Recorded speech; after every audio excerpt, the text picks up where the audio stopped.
에스겔 40장 1절에서 49절까지 말씀 교독합니다.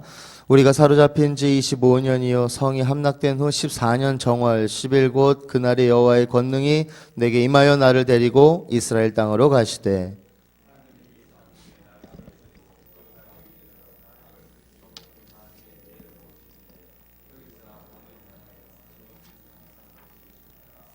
나를 데리시고 거기 이르시니 모양이 녹같이 빛난 사람 하나가 손에 삼줄과 청량하는 장대를 가지고 문에 서서 있더니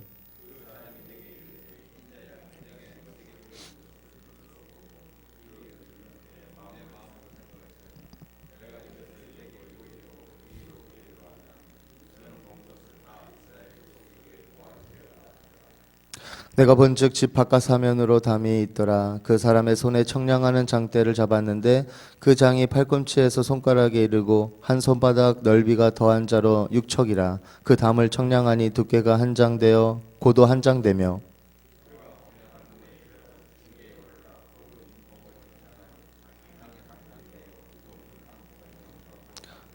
그 문간에 문지기 방들이 있는데 각기 장이 한 장대요 광이 한 장대요 매방 사이 벽이 5척이며 안문통의 장이 한 장대요 그 앞에 현관이 있고 그 앞에 안문이 있으며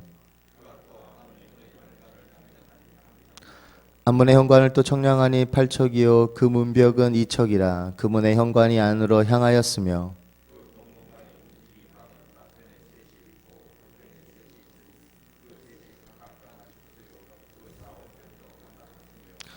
또 그 문통을 청량하니 광이 10척이요 장이 13척이며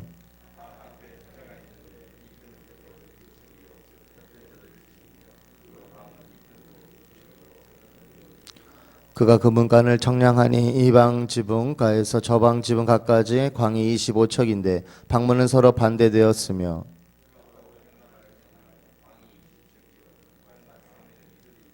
바깥 문통에서부터 안문 현관 앞까지 50척이며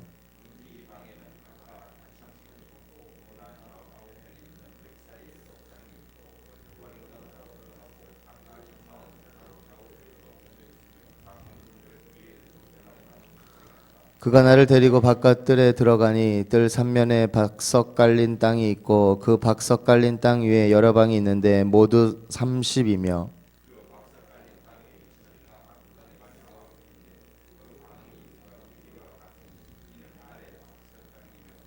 그가 아래 문간 앞에서부터 안뜰 바깥 문간 앞까지 청량하니 그 광이 100척이며 동편과 북편이 일반이더라. 장이 50척이요 광이 25척이며 문지기방이 이편에도 셋이요 저편에도 셋이요 그 벽과 그 현관도 먼저 청량한 문간과 같으며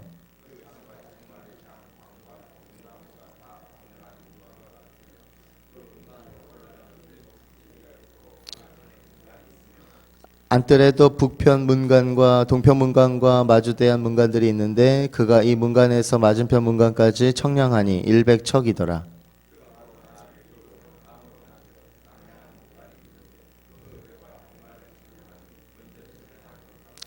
그 문간과 현관 좌우에 있는 창도 먼저 말한 창과 같더라. 그 문간의 장이 50척이요 광이 25척이며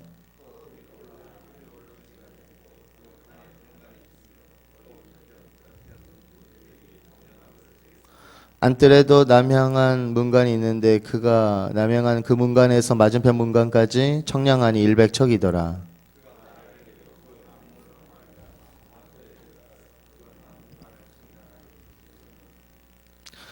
장이 50척이요 광이 25척이며 그 문지기 방과 벽과 현관도 먼저 청량한 것과 같고 그 문간과 그 현관 좌우에도 창이 있으며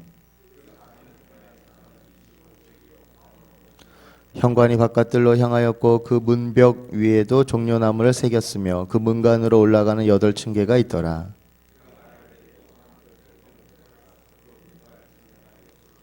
장이 50척이요 광이 25척이며 그 문지기 방과 벽과 현관이 먼저 청량한 것과 같고 그 문간과 그 현관 좌우에도 창이 있으며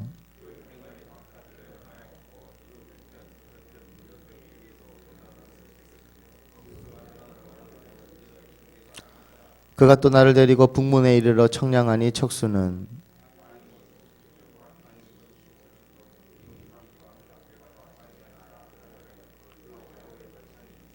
그 현관이 바깥들로 향하였고 그 이편 저편 문벽 위에도 종려나무를 새겼으며 그 문간으로 올라가는 8층계가 있더라.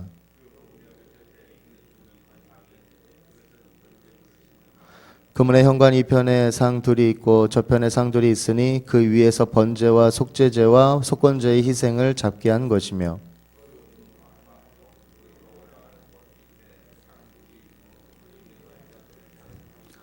문곁 이편에 상이 넷이 있고 저편에 상이 넷이 있어 합이 8쌍이라 그 위에서 희생을 잡는 소용이며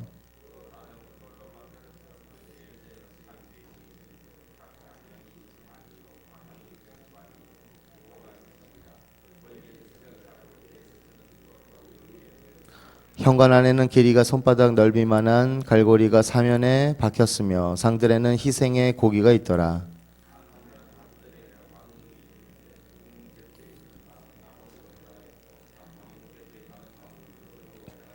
그가 내게 이르되 남향한 이 방은 성전을 수직하는 제사장들의 쓸 것이요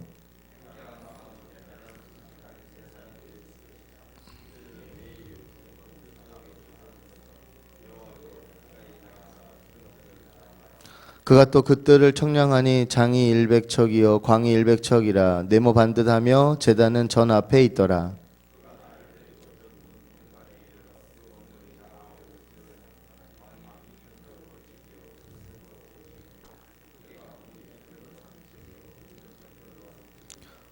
함께 읽겠습니다.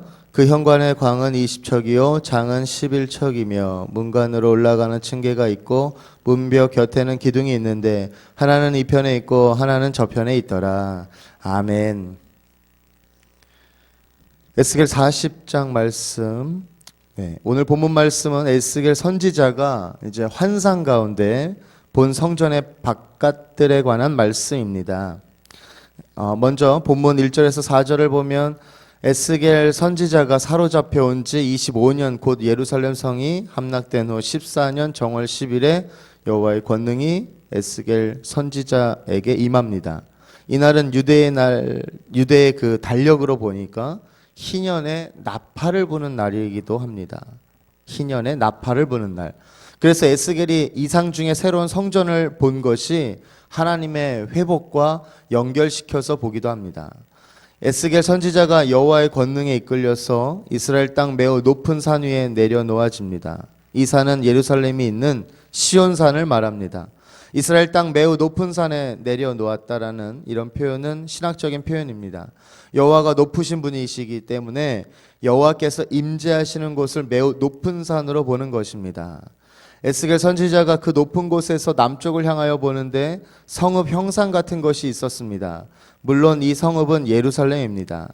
이스라엘 백성들이 바벨론 포로에서 돌아와 이제 성전을 재건하는데 이 성전을 스룹바벨 성전이라고 합니다. 그러나 이 성전이 에스겔 선지자에게 주어진 이상대로 지어진 것은 아닙니다.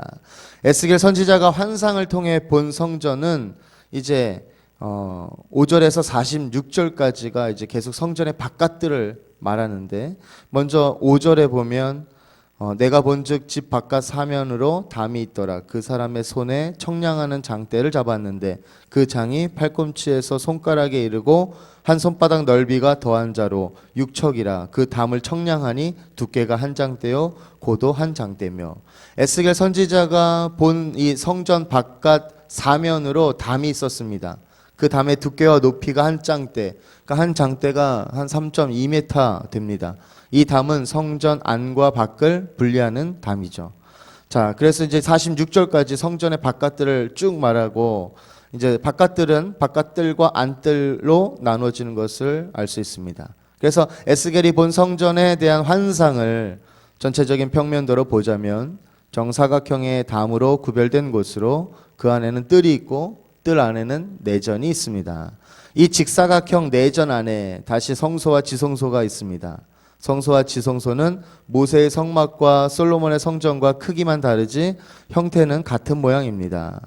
이런 성전을 에스겔 선지자에게 이상 중에 보여주시고 이스라엘 백성들에게 눈으로 보고 귀로 들으며 마음으로 생각하여 전하라. 그러므로 바벨론의 포로로 잡혀온 자들이 이 말씀을 들었습니다. 예루살렘 성마저 파괴된 지 14년 후에 에스겔이 전한 이 성전에 대한 이상을 듣고서 어떤 마음이 들었을까요?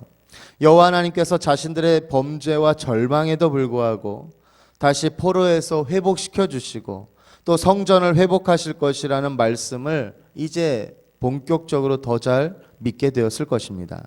그러므로 이 말씀은 그들에게 큰 위로와 소망이 되었을 것입니다. 그렇다면 오늘날 이 말씀을 보는 우리들은 어떤 믿음을 가져야 할까요? 예수 그리스도의 몸된 성전을 세우는 것입니다. 이런 성전은 사람의 힘과 능력으로 세울 수가 없습니다. 사람이 하는 일이란 주님의 보내심을 따라 씨를 뿌리고 물을 주는 것입니다. 또 자라게 하시는 분은 하나님, 오직 여호와 하나님이십니다. 그러므로 그리스도의 몸된 성전은 그 머리로부터 모든 것을 공급받는 것입니다. 요한계시록 21장 22절에 보니까 성 안에 성전을 내가 보지 못하였으니 이는 주 하나님 곧 전능하신 이와 및 어린 양이 그 성전이심이라고 했습니다. 이것이 에스겔 선지자가 이상 중에 본 성전의 결론입니다. 성령 하나님께서 우리에게 은혜를 주셔서 우리의 참 성전이 예수 그리스도이심을 알게 해 주시기 원합니다. 또 그리하여 우리가 참 성전 되신 예수 그리스도 안에서 하나님을 만나며 또 하나님이 주시는 영생수를 마시게 하여 주시기 원합니다. 그리하여 날마다 참된 성전 되신 예수 그리스도를 통해 하나님의 성전으로 든든히 세워져가는 저와 여러분이 다 되시기를 주님의 이름으로 축원합니다.